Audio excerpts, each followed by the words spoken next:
All right. Hello students, welcome back to your Spoken English 2020-22 batch. My name is Udisha and once again I am back with your next class. I hope आपको ये सारी classes beneficial लग रही हैं और I hope आप इनसे ज़्यादा से ज़्यादा चीज़ें सीख रहे हैं. Now students, अगर आप लोग अपना study plan follow करते हैं तो आपने देखा होगा study plan में कुछ classes की जगह लिखा हुआ है course review.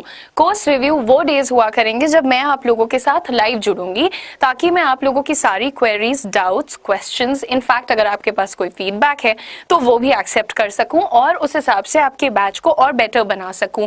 अभी के लिए मैं बार बार यही सजेस्ट करती हूं कि ज्यादा बड़ी चीजें, टफ चीजें, डिफिकल्ट चीजें आपका ऑब्जेक्टिव नहीं होनी चाहिए. Instead you should try to learn the basics in such a beautiful manner so that you can create bigger things from these basics. जब मैं आपको एक सेंटेंस का पैटर्न बताती हूं तो आप सेम पैटर्न को अलग अलग सिचुएशन में रख करके अपने सेंटेंसेस को क्रिएट करें. हालांकि I already trust you and I know that you guys are working very hard.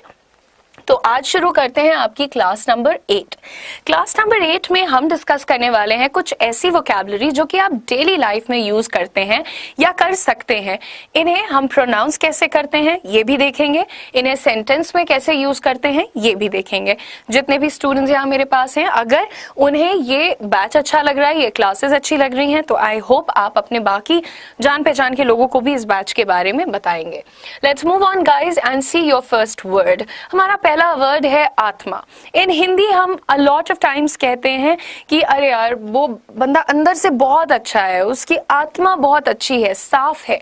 सो हमें अगर इसी बात को इंग्लिश में कहना है तो हम कैसे कहेंगे? पहली चीज, आत्मा को इंग्लिश में हम कहते हैं सोल. प्रोनाउंसिएशन आप मेरे साथ लिख लीजिए यहाँ पर, सोल. ठीक है, आप इसे सोल कहते हैं, साउल नहीं, सॉल नहीं, सोल, ओ की मात्रा.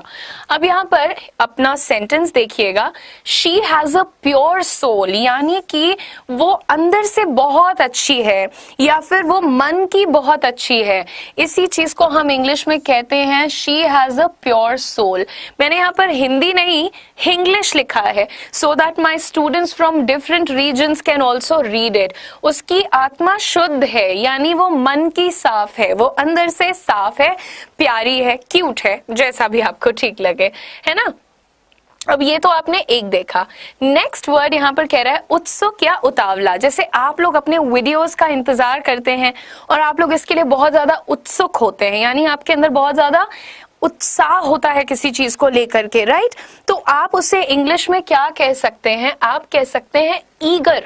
जब आप किसी चीज के लिए बहुत ज्यादा you are ready to do it, कि बस मतलब जल्दी से मिल जाए मुझे वो चीज, आपके अंदर बहुत ज्यादा एक्साइटमेंट होता है, तब आप खुद को ईगर कहेंगे. यानी कि I am very eager for your next class ma'am, मैं आपकी नेक्स्ट क्लास के लिए बहुत उत्सुक हूं. तो इसका प्रोनाउंसिएशन बड़ी ई ग र, ईगर. ठीक है, आप देखें यहाँ पर आपका सेंटेंस कैसे बनेगा. Akash was eager to meet his parents after so long. इतने लंबे समय के बाद आकाश अपने माता पिता से मिलने के लिए बहुत उत्साहित था, उत्सुक था या उतावला था. So Aakash was eager to meet his parents after so long. यहाँ पर ये आपको दिख इंग्लिश रहा है but this is written in Hinglish, यानी हमने हिंदी को इंग्लिश में लिखा है. Do read it for translation. ठीक है. नेक्स्ट, सहायता करना. जब हम इंग्लिश सीख रहे होते हैं तो जो हमारा ऑफिशियल टेलीग्राम ग्रुप है वहां पर हमारे बहुत से दोस्त बनते हैं. हमें एक दूसरे की हेल्प करनी चाहिए, राइट. कुछ लोग होते हैं जो सीरियस होते हैं, those who are honest and dedicated for their studies. तो हम उनकी सहायता करते हैं, वो हमारी सहायता करते हैं. सहायता करने को इंग्लिश में कहते हैं असिस्टेंस. सहायता, टू असिस्ट या फिर असिस्टेंस. ठीक है, अब इसको सेंटेंस में कैसे यूज करेंगे? आई नीड योर असिस्टेंस, मुझे तुम्हारी सहायता की जरूरत है. यहां पर इस शब्द का अर्थ आ रहा है सहायता. I need your assistance. अभी तक हम क्या कहते हैं? I need your help. Help नहीं होता है हर जगह, कुछ अलग तरीके से भी. देखो, हेल्प तो होता है जब आप किसी से एकदम डायरेक्ट मदद मांग रहे हैं. असिस्टेंस होता है थोड़ी सी मदद, हल्का सा push. So I need your assistance in my college project, यानी अगर तुम साथ बैठकर मुझे गाइड कर दो तो मैं बाकी काम खुद कर लूंगी। ठीक है गाइस, आप इसकी हिंदी भी पढ़ सकते हैं। यहाँ पर आपके सामने है सेंटेंस, मुझे अपने कॉलेज प्रोजेक्ट में तुम्हारी सहायता चाहिए। I need your assistance in my college project. I need your assistance in making this batch better. मुझे इस बैच को बेहतर बनाने के लिए आपकी सहायता चाहिए। इसीलिए मैं कहती हूँ सेम पैटर्न पर और सेंटेंसेस बनाओ। Use these words as much as you can. जैसे कुछ भूले वीडियो खोल के देख लिया। ठीक है, यहाँ पर देखो, भक्त, भक्त यानी कि जो किसी पर भरोसा करे। अगर मैं बजरंगबली पर भरोसा करती हूँ या वाहेगुरु पर भरोसा करती हूँ या मम्मी पापा के ऊपर बहुत भरोसा करती हूँ और उनको पूजनीय मानती हूँ, यानी कि I consider them worth worshipping. मुझे लगता है कि मेरे पेरेंट्स पूजा के योग्य हैं और मुझे लगता है कि बजरंगबली पूजा के योग्य हैं, यानी कि बहुत रिस्पेक्ट डिजर्व करते हैं, या फिर मैं उन्हें बहुत मानती हूं, तो ऐसे इंसान को हम भक्त कहते हैं। Now what is bhakt in English? You call it a devotee. So कैसे लिखेंगे इसे? डिवोटी। देखो, बहुत ज्यादा ई की मात्रा भी नहीं लगानी और एकदम से ई हटाना भी नहीं है। क्या बोलेंगे? डिवोटी। तो यहाँ पर हमने डिवोटी लिखा है, लेकिन आप हल्का सा ई की मात्रा जरूर लगाइएगा। Put a little bit of E sound, devotee. Okay, next you see how will we use it in the sentence. Meera is a devotee of Lord Krishna. Meera Lord Krishna यानी भगवान कृष्ण की भक्त हैं। Meera is a devotee of Lord Krishna. I am a devotee of Sai Baba. So Meera भगवान कृष्ण की भक्त हैं। या फिर कई बार होता है कि हमें कोई ह्यूमन ही बहुत अच्छा लग जाता है, कोई इंसान, जैसे मम्मा पापा, तो हम उन्हें बहुत प्यार करते हैं, बहुत सम्मान करते हैं। We worship them, we touch their feet. तो हम क्या बोलते हैं? मैं अपनी मम्मी पापा की भक्त हूँ। I am a devotee of my parents. तो make more sentences. Okay, next देखते हैं यहाँ पर बेचैनी। कई बार होता है ना, हमें घबराहट होने लगती है। वी फील वेरी नर्वस, लगता है कि अंदर सांस नहीं आ रही है, उलझन हो रही है या कंफर्टेबल फील नहीं हो रहा है। तो इसे इंग्लिश में क्या कहते हैं? We call it anxiety. Everyone, anxiety. तो पहली चीज, एंग, ए का साउंड विद ग, एंग, जा का साउंड, एंग्जाइटी। एंग्जाइटी। अगर मैं आपसे कभी कहूं कि यार मुझे अच्छा नहीं लग रहा है, या मुझे सांस नहीं आ रही है, या मुझे बहुत नर्वसनेस हो रहा है, बहुत बेचैनी हो रही है, तो उसे इंग्लिश में आप क्या कहते हैं? एंग्जाइटी कहते हैं। सेंटेंस में इसे कैसे यूज करेंगे? I feel anxiety while travelling in aeroplane. बहुत से लोगों को जहाज में ट्रैवल करते वक्त बेचैनी होती है, बहुत से लोगों को बस में ट्रैवल करते वक्त। तो आप दूसरा सेंटेंस क्या बना सकते हो? I feel anxiety while traveling in bus. I feel anxiety while writing an exam. कोई एग्जाम देते वक्त मुझे बड़ी बेचैनी होती है। I feel anxiety while going to the doctor. Doctor के पास जाते हुए मुझे बड़ी बेचैनी होती है, डर लगता है ना। तो जी हाँ, you can read the Hindi meaning here. Okay, next देखते हैं। द नेक्स्ट वर्ड इज शर्मिंदा होना। कभी जब हमसे गलती हो जाती है या फिर कुछ ऐसे मिस्टेक हो जाता है और सबके सामने वी फील वेरी शाय, हमें शर्म आती है और हमें बड़ा ऑकवर्ड सा लगता है, तो इंग्लिश में हम उसे क्या कह सकते हैं? हम कह सकते हैं एम्बैरेसमेंट या फिर एम्बैरेस्ड। शर्मिंदगी, शर्मिंदगी को एम्बैरेसमेंट कहते हैं और शर्मिंदा होना का मतलब एम्बैरेस्ड होता है। इसे सेंटेंस में कैसे यूज करेंगे? Never feel embarrassed to do something which is right. सही काम को करते हुए कभी भी शर्मिंदा मत महसूस करो। Never feel embarrassed. ठीक है, अगर आपको एम्बैरेसमेंट वर्ड यूज करना है तो आप ये सेंटेंस लिख लीजिए कि there is no embarrassment in speaking Hindi. Hindi बोलने में कोई शर्मिंदगी नहीं है, तमिल बोलने में, बंगाली बोलने में, ओडिया बोलने में, we should be proud of our languages. Our languages are very beautiful. We should learn them also. Why are we learning English? Because this will help us in communicating with other people. You know, there are people who don't understand Hindi, who don't understand Tamil. There are people who might not understand our language. So, in order to break the barrier, वो जो एक barrier होता है ना लोगों के बीच, आपके मेरे बीच, to break that we have to understand English. That's why we learn it. We should be proud of all our languages, okay? So never feel embarrassed to do something which is right. There is no embarrassment in speaking Hindi. Hindi बोलने में कोई शर्मिंदगी नहीं है, etc. Okay?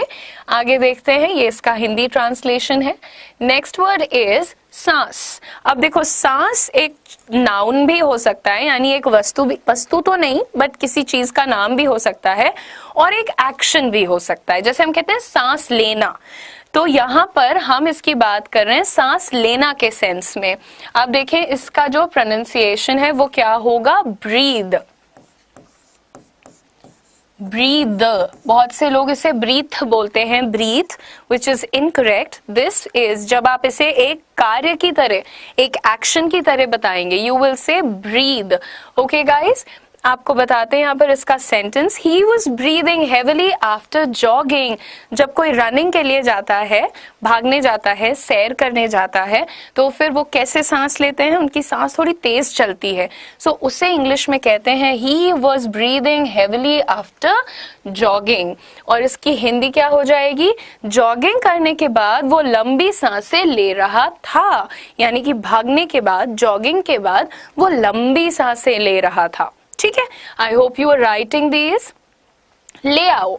ठीक है, कई बार हम लोग कहते हैं खाना ले आओ, कॉफी ले आओ, पानी ले आओ, मेरी किताब ले आओ. छोटे भाई बहन होते हैं तो उनसे तो सारे काम करवा लेते हैं हम, है ना. सो यहाँ पर ले आओ का इंग्लिश होता है ब्रिंग. क्या प्रोनाउंसिएशन बताया? Bring. Okay, and how do we say bring? Okay, bring नहीं, ब्रिंग. हल्का सा ग लगाइए. ठीक है, सेंटेंस देखिए. Can you please bring some cookies for me? क्या तुम मेरे लिए थोड़ी सी कुकीज ले आओगे? ये देखो कितना प्यार से बोला है. अगली बार अपने भाई को ये नहीं बोलो bring a glass of water, नहीं, can you please bring me a glass of water. इससे कहते हैं सभ्यता से बात करना, पोलाइटली बात करना, विनम्रता से, है ना. So just learn these sentences. क्या तुम मेरे लिए बिस्किट्स ले आओगे, कुकीज ले आओगे, चॉकलेट ले आओगे? तो आप अपना काम प्यार से बोल के भी कर सकते हैं. ठीक है, नेक्स्ट देखें यहाँ पर बचपन. बचपन की बातें हम लोग बड़ी याद करते हैं. यार बचपन कितना अच्छा था ना, हिंदी सीखनी थी ना, इंग्लिश सीखनी थी ना, कुछ सीखना था, बस खेलना था, है ना. तो बचपन को इंग्लिश में कैसे याद करेंगे भाई? बचपन को हम कहते हैं childhood. What is the pronunciation? पहले सिंपल सा है चाइल्ड, फिर है हुड. ठीक है, चाइल्डहुड. इसमें बड़ी की मात्रा नहीं है, तो चाइल्डहुड मत बोलना, चाइल्डहुड. ओके, सॉफ्ट प्रोनाउंसिएशन है.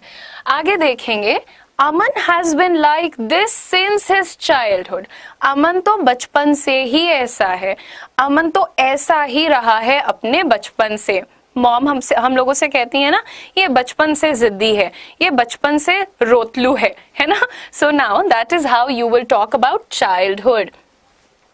अमन बचपन से ही ऐसा है. Aman has been like this since his childhood. अगर आपको अपने बारे में ये चीज कहनी है कि मैं बचपन से ही ऐसा हूं, तो आप कैसे लिखोगे? आई हैव लिख देना, आई के साथ हैज नहीं लगाना. I have been like this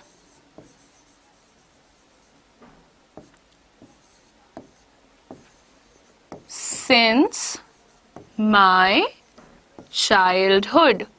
मैं अपने बचपन से ही ऐसा हूं. I have been like this since my childhood. Okay, I hope you guys are enjoying the sentences. ठंडा. ठंडा कब बोलते हैं? जब ठंड लगती है बाबा. So how do we talk about it in English? Cold. ये पानी बहुत ठंडा है, आज मौसम बहुत ठंडा है, ये बिस्तर बहुत ठंडा है. सो हाउ डू वी से इट इन इंग्लिश?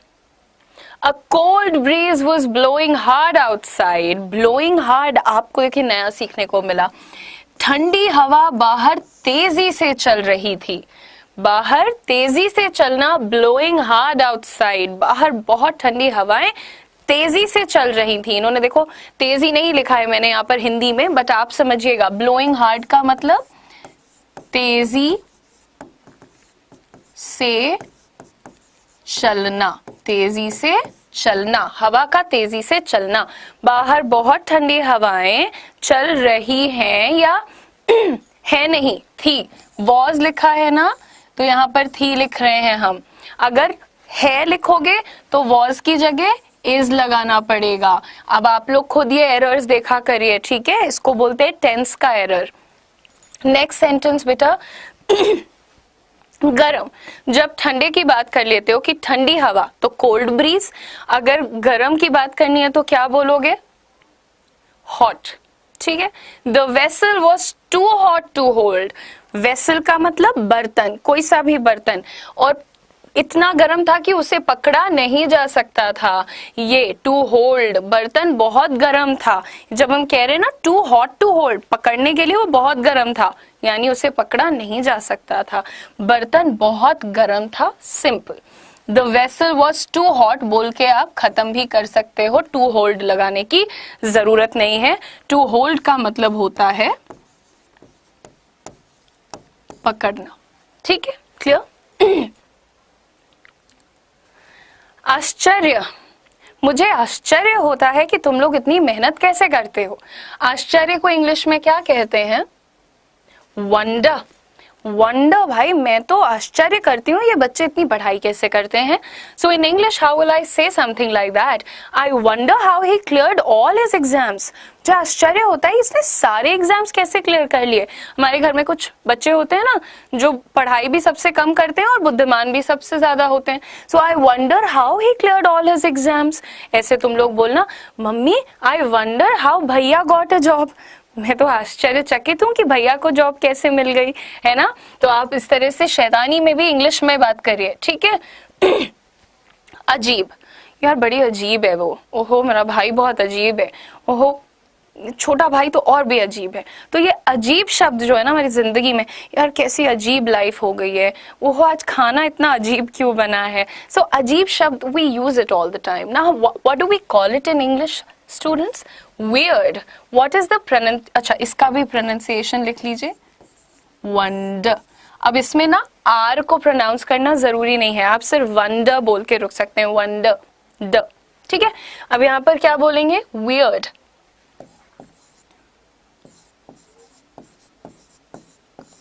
मैंने weird नहीं लिखा है, मैंने weird लिखा है, weird, weird, weird, ओके।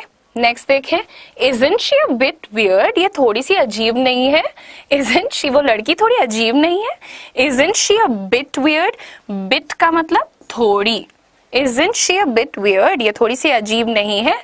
और ऐसे ही आप लोग अपने दोस्तों को भी कहते हैं, aren't you a bit weird, तुम थोड़े से अजीब नहीं हो। इस तरह से हम बात करते हैं ना, पर बोलना नहीं चाहिए यार, सब लोग अपने स्टाइल में अच्छे होते हैं, ठीक है। आप ये सारे वर्ड्स को जरूर लिखना, वीडियो को दोबारा वॉच करना, और देखो प्लीज प्रॉमिस योरसेल्व्स कि जब तक इस वीडियो को सब कुछ नहीं समझ लोगे, don't jump on the next video. अगले पे जंप क्यों करना है आपने, है ना। नेक्स्ट देखेंगे, जिज्ञासु।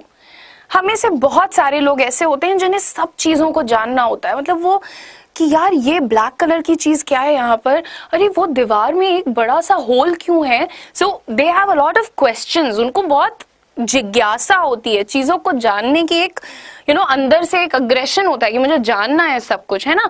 तो ऐसे लोगों को हम कहते हैं क्यूरियस। क्यूरियस, करियस मत बोलना इसको, पहले लिखो curious, curious, curious, curious, okay, curious. Now इसको इंग्लिश में कैसे यूज करेंगे, I am curious to know what they are talking about. मुझे बड़ी जिज्ञासा हो रही है ये जानने के लिए कि वो क्या बात कर रहे हैं। I am curious to know, मैं जानने के लिए जिज्ञासु हूं कि वो क्या बात कर रहे हैं। I am curious to know आज मम्मी ने क्या बनाया होगा। आई एम क्यूरियस, मैं जिज्ञासु हूं। कोई कहता नहीं है इधर उधर एक बात बताएं, तो बस इतना बोलो, अरे आई एम क्यूरियस, मैं तो मतलब बड़ा सुनना चाहती हूँ, मतलब मैं ना, मुझे बातें दूसरों की सुन के बड़ा मजा आता है, सो मैं अपने आप को बोल सकती हूँ। लेकिन क्यूरियस हमेशा गलत वर्ड नहीं होता है। समटाइम्स जैसे बच्चे होते हैं छोटे छोटे, वैसे उनका दिमाग देखो कितना चलता है आजकल, गाड़ी में क्या इंजन लगा है, कौन से सुपर हीरो का क्या ड्रेस है, क्यों है, उन्हें सब जानने की एक जिज्ञासा होती है। So you can use and you can say your child is very curious, आपका बच्चा बहुत जिज्ञासु है। ठीक है, समझ गए ना। आगे देखें, समझाना। मैं आपको समझा रही हूं, मैं आपको ये चीजें समझा रही हूं, तो इसे मैं इंग्लिश में किस शब्द से बताऊंगी? Explain. I am explaining these things to you, I am explaining these things to you. Can you please explain this question again? क्या आप इस सवाल को दोबारा समझा सकती हैं? Can you please explain this question again. देखो, कैन यू से आपने फिर पोलाइटली बात की, तो कभी भी ये मत बोलो टीचर को एक्सप्लेन दिस अगेन। अरे आप ऑर्डर थोड़ी देते हो टीचर को या पापा को या मम्मा को, आप प्यार से बात करते हो। So can you please explain this question again. It is always going to be about your tone, your confidence and a smile on your face. Okay, next you see Hindi. ठीक है, okay, we have one more word, baayen. बाएं क्या होता है? What is बाएं? Now आप लोगों को इसकी इंग्लिश बता दें, लेफ्ट। हमें सड़क की बाईं ओर चलना चाहिए, दरवाजे बाईं ओर खुलेंगे। मेट्रो का अनाउंसमेंट होता है ना, तो कैसे यूज करते हैं वो लोग? You can easily say my house is towards the left, the doors will open on the left. दरवाजे बाईं ओर खुलेंगे, the doors will open on the left. Please walk on the left side of the road, सड़क की बाईं तरफ चलें। So use these sentences buddy. Okay, सही दाएं, कई लोग कहते हैं ना सही हाथ पे है, सही हाथ पे है, उल्टे हाथ पे है, इस तरह से बोलते हैं। कई लोग कहते हैं दाएं हाथ पे है, बाएं हाथ पे है। दायां हाथ का मतलब होता है राइट, तो इसे कैसे यूज करेंगे हम लोग? टेक अ राइट टर्न, दाएं हाथ पर मुड़ जाओ, to reach the mall, he was right. देखो, अच्छा ये वाला सही भी होता है, सही का मतलब करेक्ट, तुम सही हो, यू आर राइट, वह सही था, ही वॉज राइट, है ना। तो ये दो सेंटेंसेस है और दोनों में अलग अलग तरह से यूज किया है वर्ड को। सेम वर्ड है पर दो मीनिंग है, एक तरफ सही और एक तरफ दाएं। ठीक है जी, अब यहाँ पर आप ये दोनों सेंटेंसेस लिखिएगा दोस्तों। देखते हैं नेक्स्ट क्या है, लिफाफा। वी हैव अ वर्ड लिफाफा हियर। तो लिफाफा क्या होता है? पापा कहते हैं लिफाफा ले आओ, शर्मा जी के घर जाना है, बेटी की शादी है, तो लिफाफा हम लोग ले आते हैं और उसमें वो अपना पैसे रख के दे आते हैं, है ना। सो लिफाफा को पहले तो प्रोनाउंसिएशन बहुत इंपॉर्टेंट है आज के टाइम में। ये जो वर्ड है इसको सब कहते हैं एनवेलप। एनवेलप जो है वो गलत शब्द हो जाता है दरअसल, इसका प्रोनाउंसिएशन होता है ऑन विलिप, ऑन विलिप, ऑन विलिप, ऑन विलिप। मैंने 3 बार बोला है आप ही के लिए, प्लीज ध्यान से सुनिएगा और प्रोनाउंस करिएगा। He pulled letters from the envelope, उसने लिफाफे में से चिट्ठी निकाली। He pulled letters from the envelope, उसने लिफाफे में से चिट्ठी निकाली। ठीक है, आगे देखते हैं क्या है हमारे पास, प्रतियोगिता।